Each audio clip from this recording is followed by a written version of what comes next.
Hello Newcastle Startup Week and welcome to my imagination studio. I know that the theme of this Startup Week is about start something new. So what I'd like to do is talk about ideas and how that you can transform those ideas into reality. So I'd like to introduce you to one of my little friends here. Well, this is Mickey Mouse, and I'll tell you a bit about his story and how he's kind of come in and influenced my life. You're probably a bit intrigued by what's going on around me. Some people think that maybe I work from a child's bedroom. No, this is my creative studio, and it's full of all the things that kind of inspire me. So I've got things like behind me here, I've got a storytelling suitcase that I take out when I do talks. I've got characters that I've invented. I've got globes that inspire me from around the world. Maps are so important for me. And then books and yeah, all sorts of things, even some Lego over there because I've done a Lego serious play. So I want to take you through a little bit of a kind of process, the way that I think about ideas, what I believe about ideas, and how you can transform them into reality. So if you think about it, everything starts with an idea. So if you look around you, everything, everything in this room, everything you've created, your business idea that you've got, whether you've started the business or whether you're about to launch the business, it all starts with an idea. So the thing is, if everything starts with an idea, how do you then transform that into reality? And the other thing about ideas is not every idea actually even comes to fruition. So some ideas die. They don't even get a chance to breathe. And it's like, why would that happen? Because what I try and do is help people so that the ideas come to life. So let's think about ideas. As I say, everything around us was created in somebody's imagination when they started off. And I've worked for the big three in my career. So I've worked for Santa Claus, Willy Wonka and Mickey Mouse. Now they all started as an idea in somebody's imagination, and the likes of my friend here, Mickey, gone on to become global brands. So it's like, what's the difference? How can some ideas start off in somebody's imagination and then become really powerful? And how come other ideas just, fritter off and die or don't even make it to the real world? So what I've discovered on my journey, as I say, working for the big three, first of all, I worked for Santa Claus by designing Christmas decorations for all of the major shopping centres throughout Europe. And what I would do when I came up with the ideas for that is I would capture them on a mind map. So for me, maps are so important. If you have a look around this room, it's covered in maps. If you are going to go on a journey, if you are going to build something, start something. So if you're going to build a house, you would have an architect's plan. If you're going to go on a journey, you might look at a map, or these days you might program a sat nav. If you are going to start something, you would normally start with a plan of action. So maps and plans are really important to get ideas out of your head and into the real world. So there's a lot of businesses, if you think about it, quite often they start without a plan, or they've got a written business plan. And some people might have actually spent more time thinking and planning about where they're going to go on holiday, looking at the maps and stuff for that, than thinking about that big vision about where they're going to take their business. So I think it's really important to get the ideas out of your head and get them onto paper. There's a question here for you. Have you ever thought, oh, I'd love to do this, and come up with this big idea? And then have you ever said, but? Because what I find that happens is a lot of people go, oh, I'd love to do this. And then they go, but. And what they do with the but is they destroy their dreams, they kill the ideas, they squash it flat. And they've not actually given it time to breathe. They've not given it time to grow. Now, my friend here, Mickey Mouse, as I say, I've done some work with Disney. I did an Imagineering course with them. Now, Disney knew that you can't actually think of an idea and curate it in the same room at the same point in time, that they're actually two different kind of sides to your brain.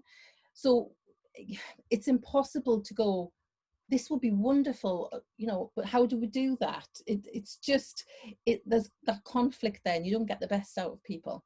So I've got the book up here about Imagineering. Disney had people called the Imagineers, and they were a combination of the creative people, the ideas, the inspired, you know, things that came up with the craziness, and then the engineers, the people that could make it happen. So what they would do is they would combine that, but they would always start off with the vision first, and then later they'd work out the how. So if you think about it, if you go, I'd love to do this, and then you put the but in there, what you've started to do is start thinking about the how. And sometimes, as I say, that if you, when you have a vision about going somewhere, you don't always know the how on that process. All of the big things that have been invented in the world have always started off with an idea, but they didn't know the how. They couldn't have known the how, because if they knew the how, it would already have been done. So things like the Wright brothers, they knew that they wanted to fly. They didn't know how they were going to do that. You know, when we talk about like Edison or so on with the light bulb, they didn't necessarily know how to do that at the beginning. They just knew why. They had the big vision. They started off with that. So a bit of advice here: if you go to that place where you start thinking about, oh, I'd love to do this, and you start capturing your vision, if you find yourself saying but, change the button to a because the word because is empowering, and the word because then becomes your why. So if you think, I'd love to do this because, you've then got your passion, you've then got your purpose, you've got your reason, you've got your vision, you've got the drive to go forward. Obviously, as you're going along that route with your hows, you're going to stumble, you're going to end up with roadblocks. But if you go for the because all the time, you've still got, you know, where to go. And this is another thing that I'm talking about with maps. So what I do is that there's a process that I've invented, and it's been over the years. I'm going to put my friend Mickey Mouse down because I want to introduce you to some other friends. So I say, I've always mapped out ideas. When I was creating displays for some of the biggest shopping centres in the UK and Europe, I had to imagine what those places look like in my mind. So I would, for example, come up with a Christmas display in a Santa's Grotto for a shopping centre in Paris, but I wouldn't have been there. So I was given architect's plans, I was given photographs, and what I had to do was build that in the world of my imagination. What did that look like? And I had to transform that from an idea all the way through to reality and come up with creative solutions on the way, because I was the person that would be in the shopping centre in the middle of the night in October when the place was closed, with my team, having organised all the logistics, and had to get everything from the ground up in the air. By the time morning came, a bit like the elves, you know, it popped in because we had to disappear by the morning. So that was a lot of planning. And to get the ideas put out there first, to take it from the imagination and into the real world, I would always create a mind map, would map out the ideas.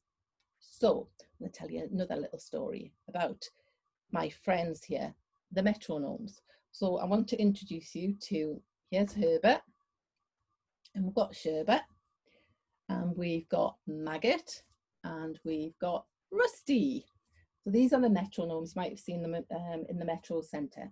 So over 20 years ago, I invented the Metronomes, and Metro Centre came to us with their idea, one idea, which was to create a character called the Metronome, because they'd paid for Noddy and they paid for Rupert the Bear prior to that, and they'd had to pay the license fee.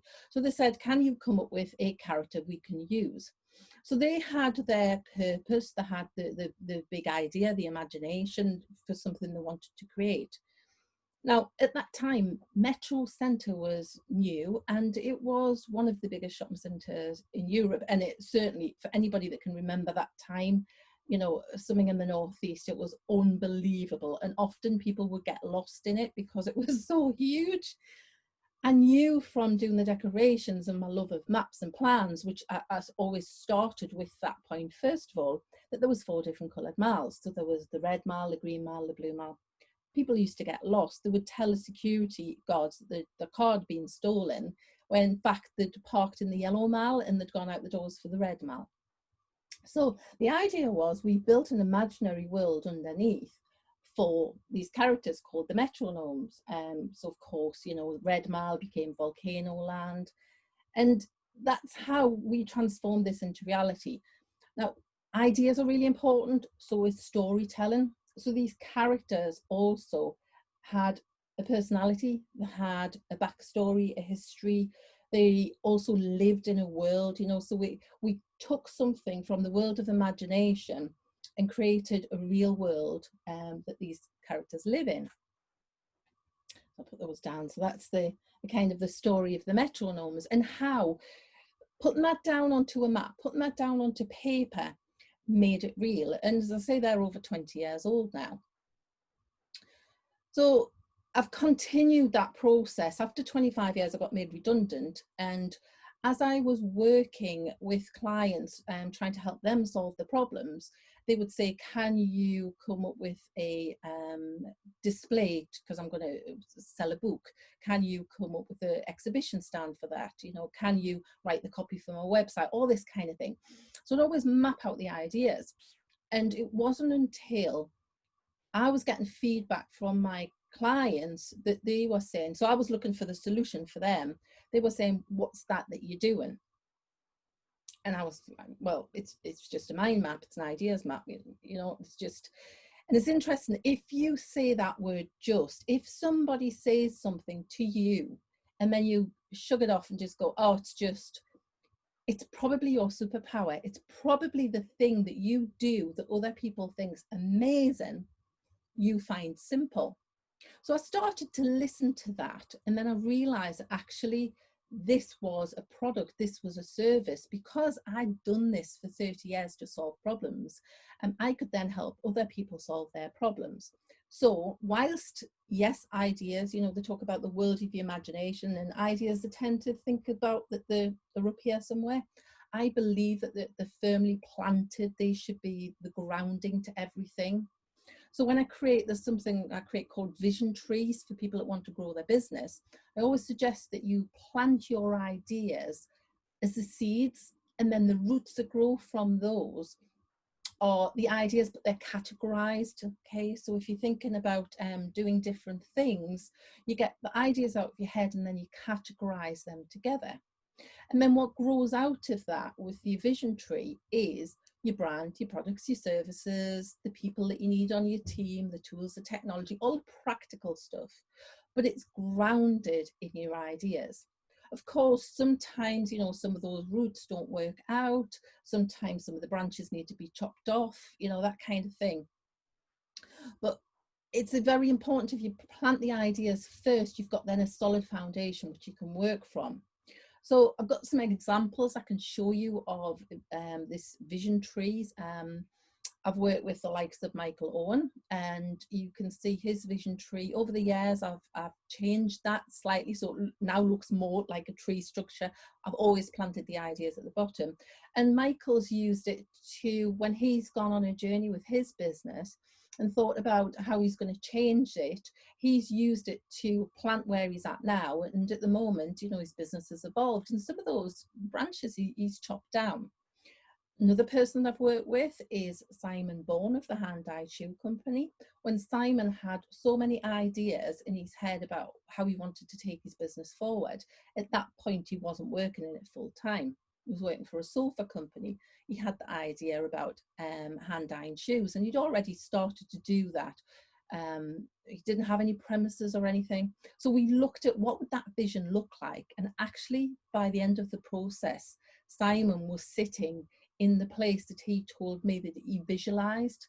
And Simon, reflecting back, listening to your clients and then seeing what they reflect back to you. So Simon was the first person that had framed his vision map. Now, he says to me, he reflects that back as being the history of his company. likewise, Michael says that his vision tree is like a visual business plan that belongs on the wall rather than in a desk. Another person I've worked with is Kate with the All-in-One Company. And I've done this in groups before, and that's okay as long as you're all working towards the same vision. So we got the team together and we mapped out what that looked like. And then Kate calls that the DNA of her business. And she says it's still relevant today because, of course, their big vision hasn't, it's altered slightly, but, you know, the actual goal of the company has remained the same. So it's all about get your ideas out of your head and onto paper. Now, it may be that you have got something that you want to share. So you might be a consultant or you might be a speaker, and you might not actually have a product as such. What you might be selling is your services, your knowledge, the way you take people from pain to gain.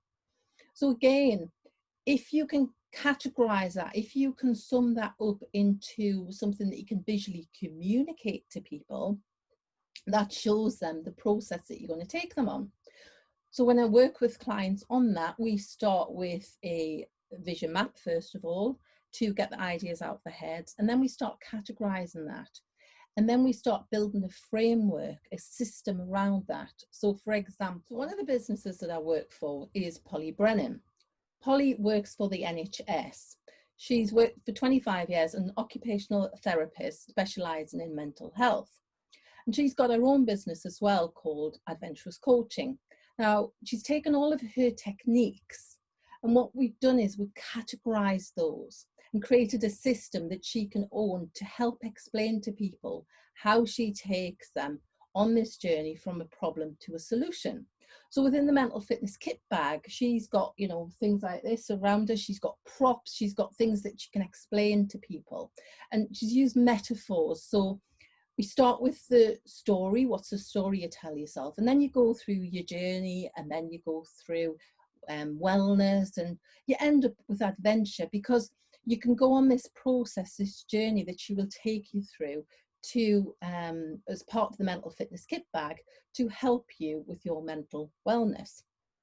So that's a signature system. That's something that we created with Polly. And I've done that with other people as well. And it's getting the ideas out of your head. So one of them is Soberholic. And again, she's got a process where she takes people from being stuck to having, you know, a life that they would like to live. So if you're an advice sharing business, you might want to consider getting that idea out of your head and onto paper and creating a system that explains to other people, visually communicates how you take them from a problem through to a solution. And that's something that I've developed because another side of my business is I know how to present your brands, your products, your services. Traditionally, that would have been visual merchandising, the old-fashioned shop window. But these days, everybody's got a shop window because you mightn't have a physical shop window. It may be that you had a pop-up shop or a pop-up exhibition stand. These days, you've also got a virtual shop window, actually more so now than ever. So your website, it might be an Etsy shop, something like that. That's your virtual shop window. So I took the skills and the knowledge that I had from my first job doing body shop windows through to doing the displays, and categorized that and created a system which is part of my Visual Marketing Academy. And I teach people the skills that they need, the skills that the big brands use to help you sell your brands, your products, your services. So that's another part of my business. So my business is all about ideas. It's all about transforming the things that are in your head into something that's real. It's about empowering you so that you can do this stuff yourself, so that you take ownership and, as I say, take things that are in your head and make them happen. So a final part that I want to talk to you about, something that I've just done recently, is my visual doodles. And my visual doodles, it's interesting because it's the way that I've made notes as something, a way to remember when I go to talks, to remember people's stories. and the way that they say that you can, you know, do things. So it's a bit kind of a note-taking techniques. What I did with the visual doodles, again, it was something that I did for myself. I didn't put out there. At the beginning of this year, when I was at an event, somebody saw me doing that and said, are you going to put that on social media? Will you share it with us? And it was like, no, it's just rubbish. It's rubbish. And they were like, but that's amazing. And a few people said it was amazing. So I thought, well, okay, then maybe I will be vulnerable. You know, I will share this. And then I was questioning later, why did I think it was rubbish? And it's because that was how I used to get the information to the illustrators in the studio. I would draw a quick doodle, and that was the way I was transforming the ideas from my head onto paper. But of course, that doodle then would end up in the bin because they would create an absolutely wonderful finished illustration. So start to listen to what other people were saying and start to quieten the voice in my head. So what I want to share with you is I'm going to provide a visual doodle, because I believe that we've all got superpowers. We don't always see it in ourselves. So the visual doodle that I want to share with you, it's got in the middle of it, it is about your superpower. And I'd like you to then start exploring around that, create your own vision map about what it is that I believe your superpower. It's made up of things like your experience, your knowledge, your skills. You know, we're all unique. We've all had different things throughout our lives that have influenced us. And those are the things that hopefully you're going to take forward with your business. It's the things that you're passionate about. So on this one page, on this visual doodle, I'd like you to capture those things so that you don't forget what your why is, what your purpose is, because some days it will be difficult, but create it on that sheet, pin it up on the wall, stick it by your desk. Don't put it in the drawer. Please don't put it in the drawer. I mean, you might want to put it in the bin, but I prefer if you didn't put it in the bin. Color it in, doodle on it, write what your vision is, write what your ideas, your passion, your skills, and just use this to empower you to communicate your message, to get your business out there and transform your ideas into reality. So one final thought that I want to leave you with. I've talked about props. I've showed you some of my characters along the way. One thing that I created was thinking about what it is that I do. How do I visually communicate what it is that I do? And it's all about getting ideas out of your head. And normally what will happen is I'll have a client, they'll get their ideas out their head, they'll talk to me, and then I translate that into a doodle or a vision map. So I've got this that helps me with this. I've actually got two. I've got one behind me here. So I've got one for me and one for the clients. It's not compulsory that they wear them. It's more for like a funny photo shoot. But I call this my ideas hat. The inspiration came from it was Ghostbusters, and I've got a husband that's an engineer. You know, I was saying Imagineers, or between the creative people who come up with all this weird, crazy, wacky stuff, and the engineers are practical people that make it happen. So yeah, with John, it was like, John, I've got this colander. Could you make us this this crazy hat? Anyway, this just demonstrates, you know, the idea that you get this stuff out of your head, the stuff that nobody else can see, but you know, and it, you know, it's driving you crazy, and it's up here. And that's what I want to empower you to do. I want you to take your ideas. You know, I'll arm you with one of my little visual doodles so you can put your stuff down on there. Get that out of your head. Get your business moving forward in whatever shape and form that might be. And then I want to leave you with my final quote that I absolutely love.